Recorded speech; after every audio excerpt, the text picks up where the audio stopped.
जितने बागी वहां गए हैं वो अपने बल पे ला रहे हैं। और ये देखिए सुधांशु त्रिवेदी जी हमारे साथ रामकृपाल जी जुड़ गए, उनका रुख करते हैं। हाँ बस कह दीजिए एक लाइन। जो अभी तक आपने पोल्स दिखाया है इसके हिसाब से 3 फिगर में सिर्फ एनडीए है, बाकी डबल फिगर में है सारे लोग, चाहे किसी को कितना भी मिले 3 फिगर में सिर्फ एनडीए जा रही है। और ऐसा लगता है कि बाकी लोग चाहे जो गठबंधन है ये 3 फिगर में नहीं जाने वाले। ओके सुधांशु त्रिवेदी जी, पहला रिएक्शन 7 बजे, बस 1 मिनट बाकी है, उससे पहले संक्षेप में आप अपना ओपनिंग रिमार्क दे दीजिए, फिर आ जाएंगे 243 सीटों पर एग्जिट पोल के नतीजे। देखिए हमारा ये अनुमान है कि बिहार के चुनावों में, ये जरा इको हो रहा है, इसको ठीक करवा दीजिए, बहुत तेज इको हो रहा है।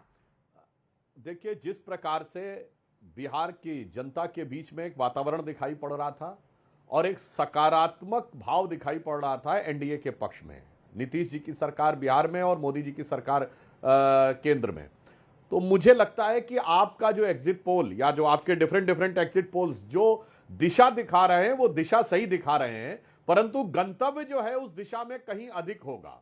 अर्थात direction is correct but destination is going to be far ahead.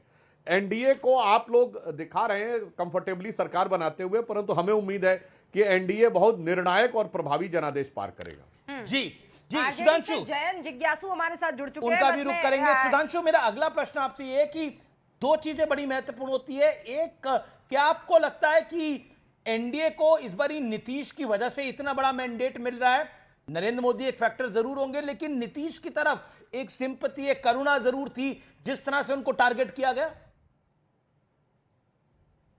देखिए पहली बात तो मैं कहूंगा हमारी पार्टी परिणाम आने के बाद उन परिणामों का सम्यक विवेचन करती है। अब ये एग्जिट पोल है, एग्जिट पोल पे हम कोई अपना निष्कर्ष दें ये उचित नहीं है, परंतु जो प्रथम दृष्टया लगता है, प्राइमा फेसिया लगता है, नीतीश कुमार जी ने पिछले 20 वर्षों में जो कार्य किए हैं, नीतीश कुमार जी की जो अपनी एक छवि है और जो एक प्रकार का आक्षेप आरोप नीतीश कुमार जी के आयु और उन चीजों को लेकर लगाने का प्रयास किया गया होगा, तो मुझे लगता है कि शायद वो चीज हो सकता है बहुत सकारात्मक दृष्टि से जनता के बीच में न गई हो। इसे ध्यान रखने की जरूरत है। और मैं एक और बात कह दूंगा अमित जी, ये भी ध्यान रखने की जरूरत है। देखिए साहब, 55 साल के व्यक्ति को आप युवा कहते हैं, 70 साल, ये इको लगातार हो रहा है, इसको ठीक करवाइए, इसको करेक्ट कराते और 70 साल की बंगाल की बेटी है और 70 साल की दलित की बेटी है और 74 साल का बुजुर्ग, तो ये लॉजिक समझ में नहीं आता। 55 साल का युवा और 70 साल की बेटी और 74 साल का बुजुर्ग, तो मुझे लगता है इन सब बातों पे भी बिहार की जनता ने ध्यान दिया होगा, ऐसा मैं लगता है। देखिए अब 7:02 हो गए हैं, हम इंतजार कर रहे हैं। कंपाइल करने में डेटा को टाइम लगता है। अभी ये इसी फेज का चुनाव है, हम ऑथेंटिक डेटा आप तक लेकर आ रहे हैं, कंपाइल करने में समय लगता है। कुछ मिनट और हम आपके पास एक बड़ा आंकड़ा लेकर आएंगे, लेकिन जन जिज्ञासु हैं, जन जिज्ञासु अधिकतर एग्जिट पोल जो हैं, अधिकतर पोलस्टर्स के पोल जो हैं वो एनडीए को एक बड़ी बढ़त दिखा रहे हैं। आप क्या कहना है? सबसे ज्यादा सीटें दे रहे हैं, बड़ी बढ़त है। हाँ। देखिए हम तो तेजस्वी जी की अगुवाई में चाचा नेहरू जी की जयंती पर बिहार के नवनिर्माण की ओर प्रस्थान करने को लेकर आश्वस्त हैं। और आप इस बात को जान लीजिए कि 1990 में, 95 में, 2000 में, फरवरी 2005 में, 2015 में और 2020 में हम सबसे बड़े दल के रूप में उभरकर जनता के आशीर्वाद और समर्थन से आए थे। और इस बार भी हम सबसे बड़े दल, और हमारा जो गठबंधन है, हमारा गठबंधन सरकार बनाने जा रहा है। और तेजस्वी जी ने जो कुछ भी वायदे किए हैं गठबंधन के नेता के तौर पर, उस पर मुकम्मल मुहर जनता ने लगाई हुई है। सारी चीजें तो समझ में आ रही है, लेकिन हम इस सर्वे को लेकर, सुनिए तो सही, केवल न्यूज 18 इंडिया का सर्वे नहीं है, बाकी सारे सर्वे भी ये बता रहे हैं कि चाचा नेहरू के जन्मदिन के अवसर पर चाचा नीतीश मुख्यमंत्री की राह पर अग्रसर होते हुए दिखाई दे रहे हैं। और ये हम नहीं कह रहे हैं, ये एग्जिट पोल के नतीजे, एग्जैक्ट नहीं है जयंत भाई, अभी नहीं कह सकते ये एग्जैक्ट है। मैं रोविका जी आपसे यही तो कह रहा हूं कि इस देश में आत्ममुग्धता, खुशफहमी, आत्मश्लाघा में रहने का भी हक लोकतंत्र देता है। आपको तो 14 नवंबर को आपको भी इंतजार है, हमको भी, बिहार की जनता को भी। बेसब्री अगले से। मुख्यमंत्री तेजस्वी जी होने जा रहे हैं और हम तो अपने तमाम समर्थकों, कार्यकर्ताओं और आम आवाम को यही आग्रह कर रहे हैं कि काउंटिंग हॉल में अभी स्ट्रांग रूम की पहरेदारी से लेकर काउंटिंग हॉल तक विजिलेंट रहने की जरूरत है, क्योंकि बिल्कुल रहने की जरूरत जिस है। होटल पॉलिटिकल में पार्टी का ये काम है। सुधांशु जी कुछ जवाब देना चाहते हैं? सुधांशु त्रिवेदी। ओके जैन भाई रुकिए, सुधांशु जी कुछ कहना चाह रहे हैं। हाँ, आप कह रहे हैं बेईमानी की कोई गुंजाइश नहीं रहनी चाहिए, परफेक्ट, बिल्कुल यही होना चाहिए। सुधांशु जी देखिए, जयंत जिज्ञासु जी राजद के उन चुनिंदा प्रवक्ताओं में से हैं। भाई ये इको लगातार हो रहा, भाई इसको ठीक करवाइए। जयंत जिज्ञासु जी राजद के उन गंभीर प्रवक्ताओं में से हैं जो परिपक्वता और शालीनता से जवाब देते हैं। तो मैं ये भी कहना चाहूंगा जिज्ञासु जी, 14 नवंबर को बाल दिवस भी होता है, तो अब ये देखना होगा कि उस दिन जांचे परखे खरे नीतीश जी और मोदी जी की परिपक्वता की तरफ जाएगा या बाल सुलभ इच्छंखलता और बाल हट की तरफ जाएगा। यह भी हो सकता है कि बाल दिवस वाले दिन बाल सुलभ उच्छृंखलता को सबक सिखाने वाला जनादेश भी आ सकता है, इससे भी हम इनकार नहीं कर सकते। दूसरा जो आपने पक्ष कहा है वो भी ध्यान रखने की बात है। आपने कहा कि किसी प्रकार की बेईमानी नहीं होनी चाहिए, सतर्कता होनी चाहिए। तो मैं पुनः आपसे कहना चाहूंगा, बिल्कुल अपने लोगों को एकदम सतर्क रखिए। और ये जो बाद में एक साल बाद आके प्रेस कॉन्फ्रेंस की जाती है, वो मतलब वो बाल सुलभ उच्छृंखलता के द्वारा या जो बाल बुद्धि बाल सुलभ मासूमियत होती है, उच्छृंखलता तो पहली बार मैं सुन रहा हूं सुधांशु जी। निष्कलुषता, निष्कपटता, निश्चलता, बिल्कुल। और बिहार ओजस्विता, यशस्विता और तेजस्विता की ओर बढ़ने जा रहा है। तैयार है बिहार। हाँ, आपने बिल्कुल सही कहा है। बाल सुलभ ओजस्विता देखनी है तो श्री राम लला विराजमान में देखिए, और बाल सुलभ उच्छृंखलता देखनी है तो अन्य लोगों में देखिए। अंतर्मन में है, अब मैं कहना चाहता हूं, कहां जरूरत है। अब सुनिए सर, जो आपकी बात का जवाब दे रहा हूं, तो अपने अपने टर्न पे बोले तो अच्छा, दर्शकों को भी अच्छा वो लगेगा। मैं दूसरी बात कहना चाह रहा हूं।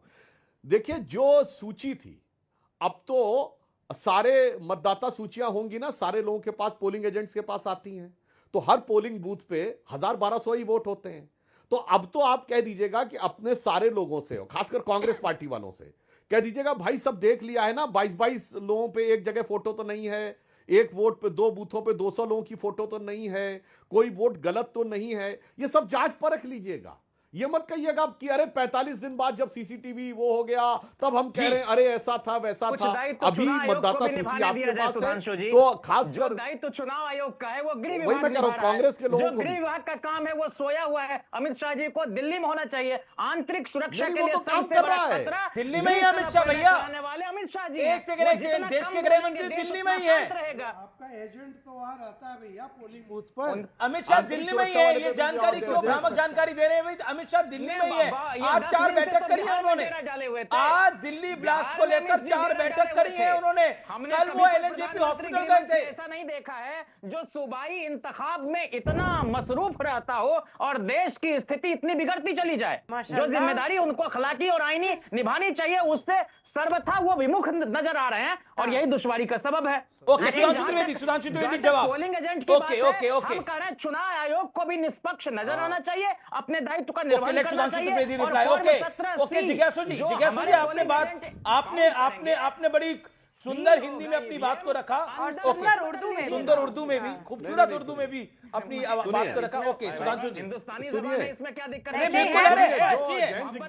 बोला है, अरे बहुत उर्दू बहुत सुंदर भाषा है भाई, बहुत मैं आपको खूबसूरत भाषा है। बताती हूँ, सुधांशु त्रिवेदी अपनी 10 लाइनों में 5 मरतबा उर्दू का जिक्र करते हैं, मतलब उर्दू शब्दों का, सुधांशु जी लफ्जों का इस्तेमाल करते हैं। चलिए, एक अच्छे लेवल पे डिस्कशन हो रही है। It is very glad to see on television. Okay, make your point Sudhanshu ji. देखिए, जयंत जिज्ञासु जी ने जो शब्द प्रयोग किया वो भारी उर्दू का था। सूबाई इंतखाब में अपने को इतना मसरूफ रखता हो तो फिर साहब जयंत जिज्ञासु जी, फिर आपको गृह मंत्री नहीं बोलना चाहिए था, फिर कहना था वजीर दाखिला।